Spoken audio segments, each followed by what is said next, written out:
or crass?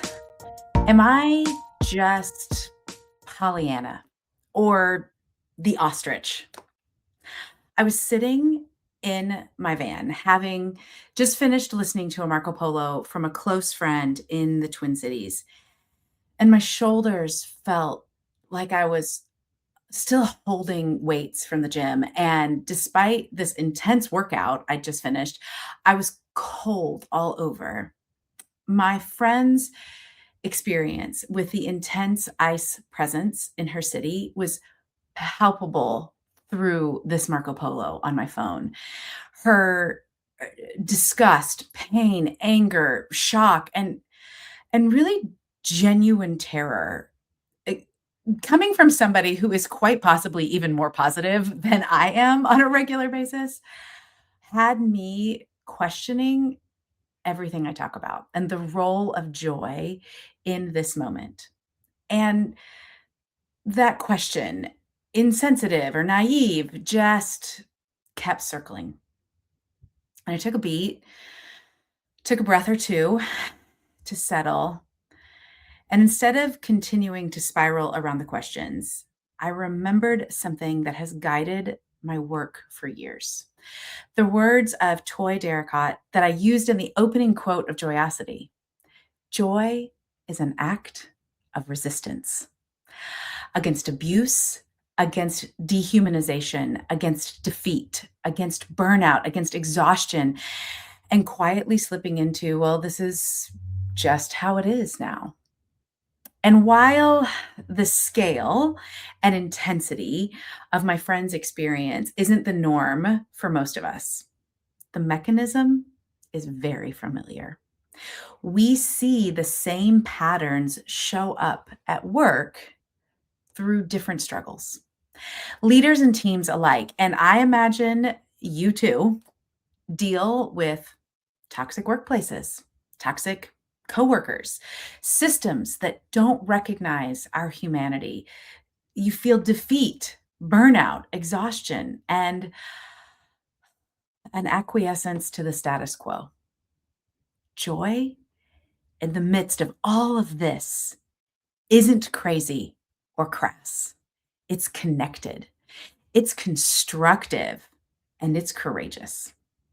So, welcome to the newest Joyosity podcast series, Joyosity in Practice: How Leaders Stay Human When It Matters Most.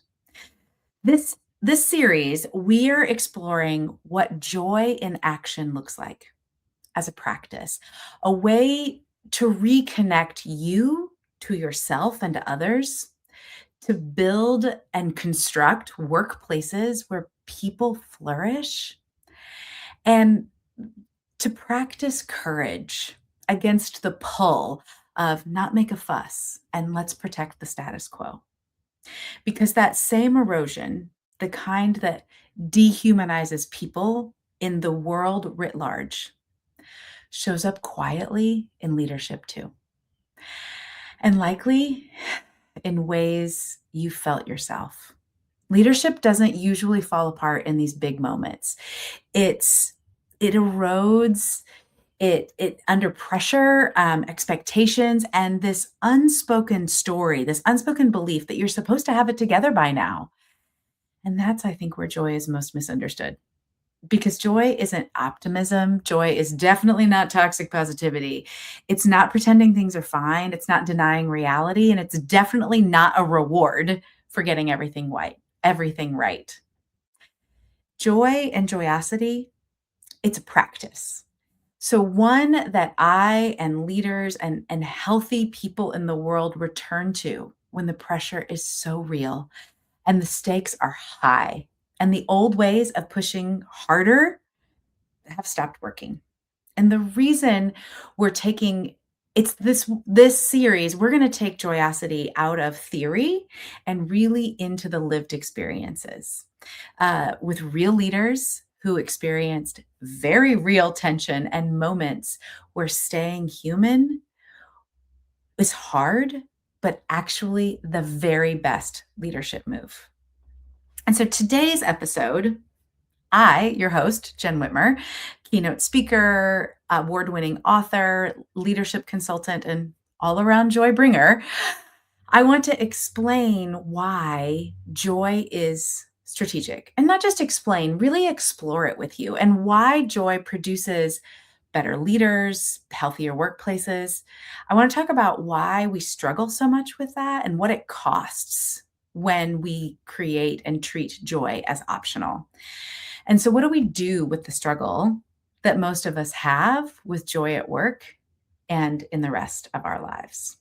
So, let's start with this idea that joy at work is strategic. If joy were just a nice idea, we could stop there. This idea that joy is lovely because everybody wants it.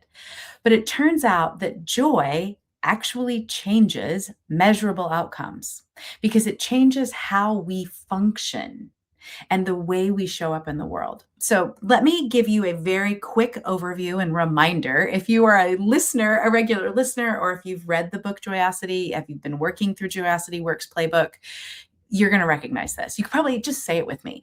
Number one, the three components of joy. Number one, joy is when you feel favored or fortunate, like I get to do this. Number two, joy makes you feel connected, activities that give you a sense of belonging to other people. And number three, the work that you're doing impacts more than just you. So you feel favored or fortunate, you feel like you belong, you're connected, and what you're doing results in better outcomes for you and other people, and maybe not even people you know. So that is what we're looking for when we talk about joy. I'm not talking about happiness and rainbows and balloons and unicorns as much as, I mean, if you've been around a minute, you know that I love confetti, but joy is so much deeper than that. And when we think about those types of things, often the next question is, well, I can't have that every moment of every day. Well, of course not. That would be unhinged. That's not possible. So we have to deal with what we call the joy ratio. And in my research and for the book and for the work that I do with organizations and leaders, what I discovered is that we need to experience joy 35% of the time. So those three things, favored or fortunate, feeling connected and belonging, and it has purpose and meaning beyond just you, 35% of our time spent in doing that type of work. And then we have to keep what we call toil down to 10%. And toil is work that feels meaningless. It feels purposeless. You don't have enough resources to accomplish that. You don't enjoy it in any way. In fact, it is literally draining you. That's what we would call toil. And we want to keep toil into what I call toil's tiny 10. So 35% of your time in joy, 10% or less in toil. And then there's that whole 55% in the middle, which is so much of what I talk about in the book of how do we manage the messy middle. So that's the joy ratio. And what happens when we have joy, we have these measurable outcomes. People who experience joy at work are 31% more productive, nearly a third more productive. Your group performance improves 25%. And the person experiencing joy is 3.5 more times more likely to help other people through things. So you have more collaboration and creativity. So these are, outcomes everybody wants. They're the things that we talk about at work all the time. We need better, higher performance. We need more productivity. But we're going about it in the wrong way. If joy produces this, why do we struggle so much with the practice of joy?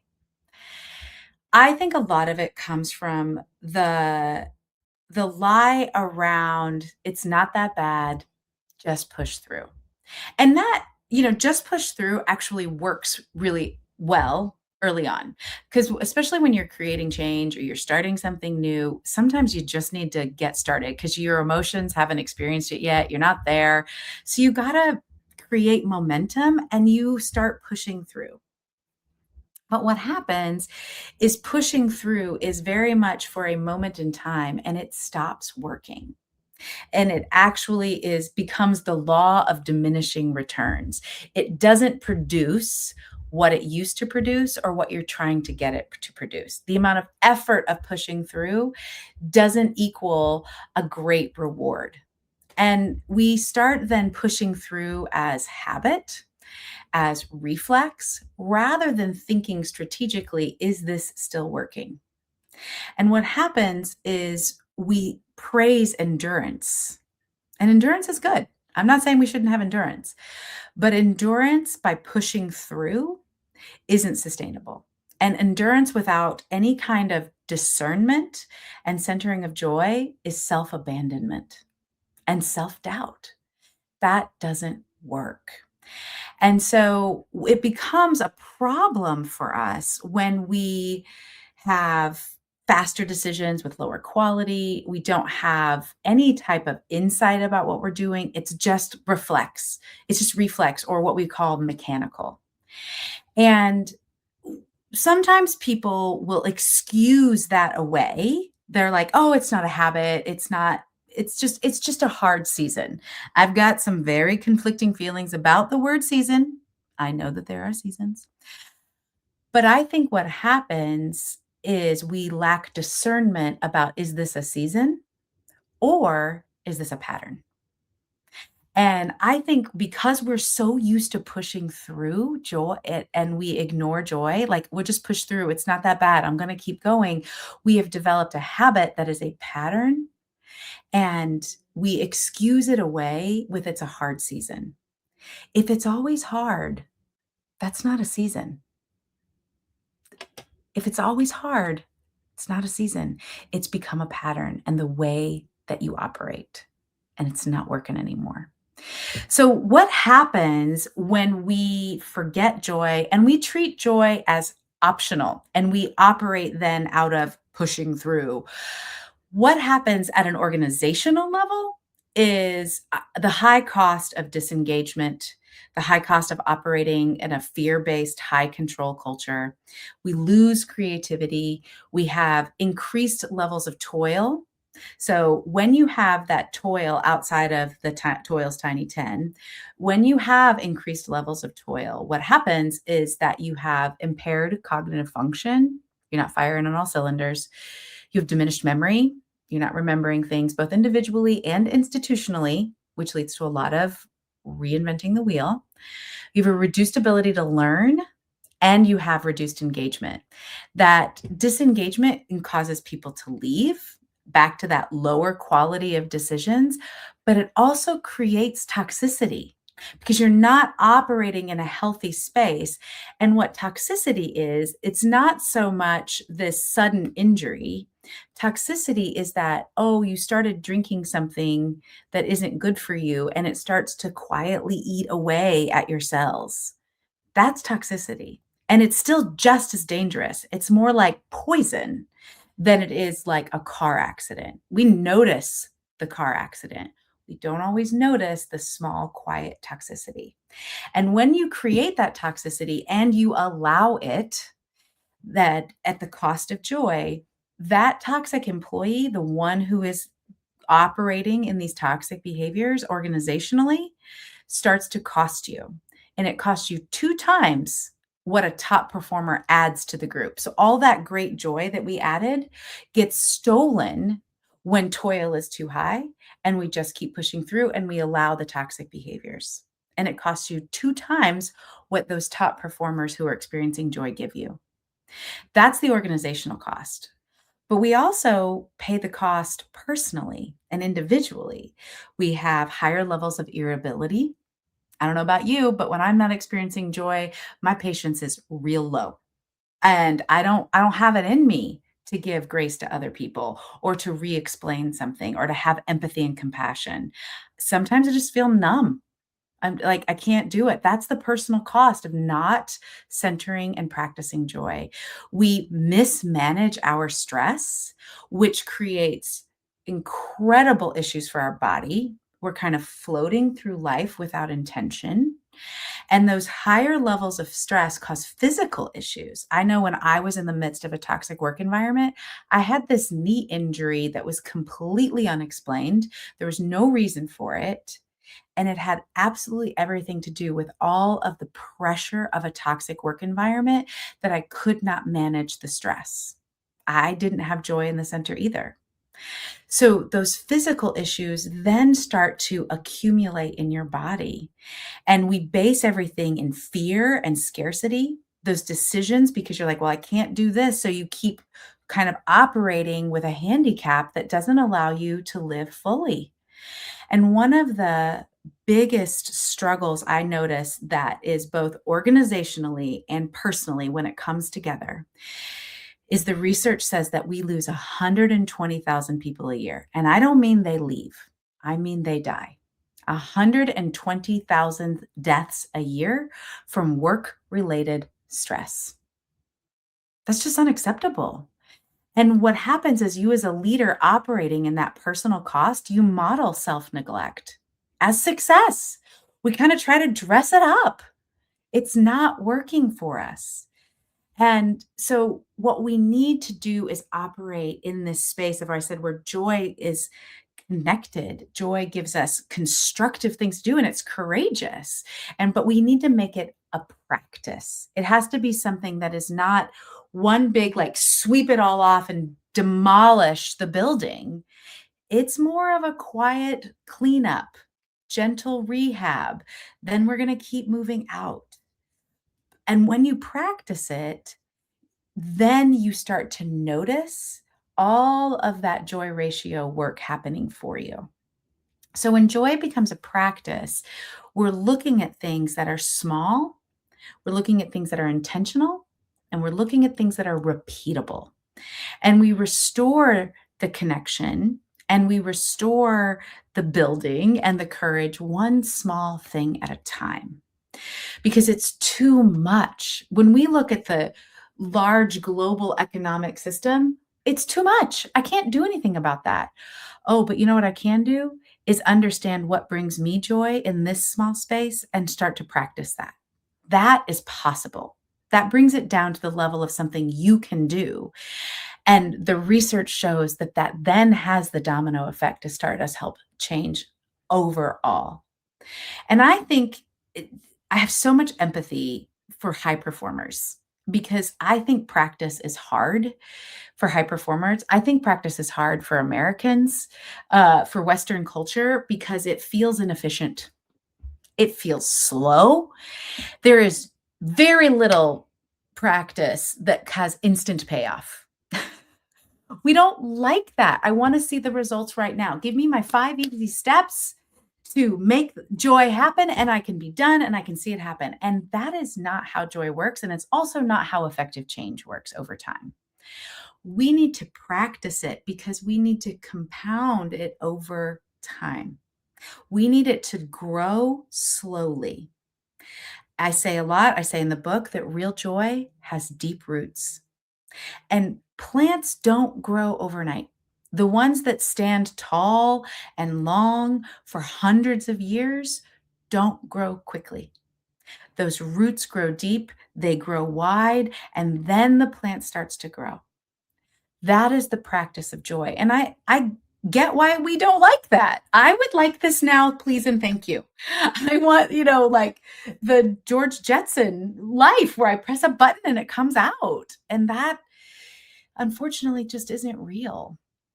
But what is real and tangible is developing joy as a practice in everyday moments. And joy has so many different components to it. Besides those three things that we talked about: joy, connection, feeling favored, feeling connected, having purpose. That ripples out into, how do we talk to people?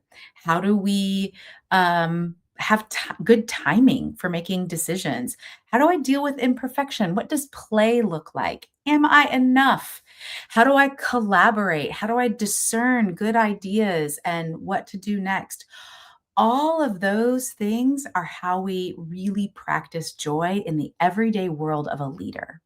And so when we're doing this series, we're going to bring in lived experience from leaders around the world to talk to you. And so these interviews are going to explore these lived experiences of what does joy look like in practice and why is it effective leadership. So I invite you to listen to the series, but I always like a now what? I need something right now, please. What do I do with that? I don't want you, like, I can walk away feeling really excited, but also then like, okay, well, but now what do I do? So I want to invite you into this experiment. We're going to lower the stakes. We're going to lower the stakes and just say, what can we experiment with on a tiny level? So we're going to explore this question. What if joy is strategic? Just we're going to start exploring that question. If that were true, now I feel like I've proven that to you, but sometimes you got to live it out to know it for yourself. Not even sometimes. You absolutely have to live this out to know it for yourself. I can state statistics to you all day long, but if you're not experiencing it, it doesn't matter. So I want you to start exploring that. What if joy were strategic in my life? What could happen? I want to release the pressure. This is not an overhaul of your life. We just did a whole series on New Year, New Opening. We're not doing New Year, New You. It's not everything. It is slow, intentional, and repeatable. What could happen if joy is strategic? And so, where have you disconnected from joy and disconnected from yourself in the name of being responsible or because you're afraid? Where is that happening for you? And it's something you have to do for yourself. I can't do it for you, but it's really also very hard to do alone. And so I want to help you do some discernment in this season while we're waiting, not just on the podcast series, because while listening to a podcast is great, obviously it's why I continue to do them. I want something that you can take away from just our 20, 30 minutes together. So I've got a few options. Some are for everybody. This is the great next step for everybody. And that is getting Joyosity. So get Joyosity. You can get it at jennwhitmer.com/books. It has all the links to Barnes & Noble and Target and Amazon and Bookshop, all the places. So go to jennwhitmer.com/books and you can grab Joyosity, and you can also get the Joyosity Works playbook, which is how you can really start. It's a workbook to help you expand your learning. That's something I think for everybody because it's a field guide. It's something you can grab with you, take with you, and continue to explore this question. And it will guide you in exploring joy and making Joyosity a practice. But if you are ready for more, you're like, I really want something to start to change. You're like, I want to practice it, but I want the bigger change.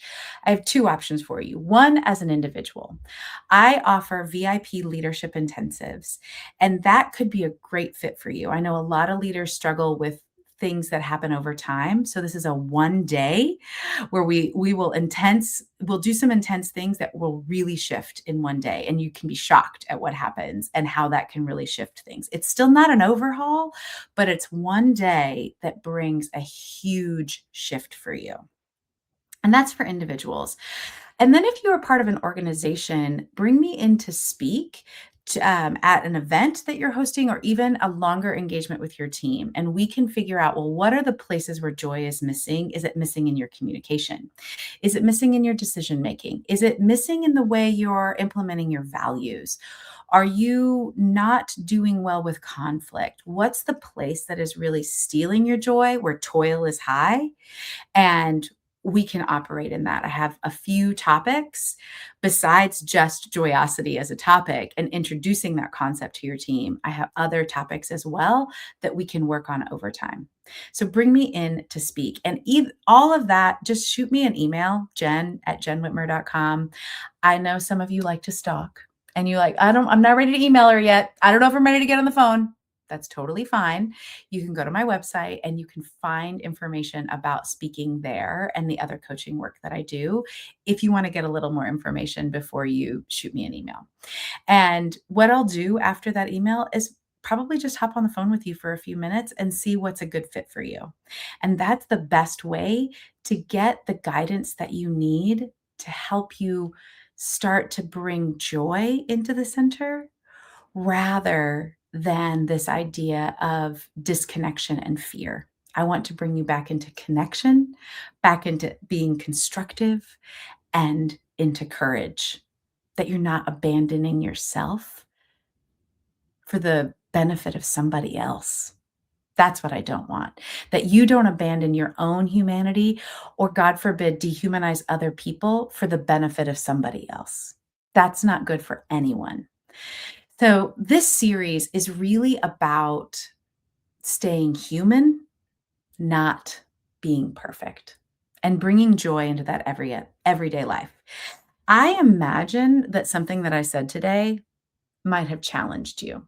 So I would love to hear what this stirred up for you. What you were like, I don't know if I agree with that, or what really landed like, yeah, I feel that. I know that's what I need next. What are you spinning around that this brought up for you? You can always shoot me an email. As I said, Jenn with two N's at jennwhitmer.com.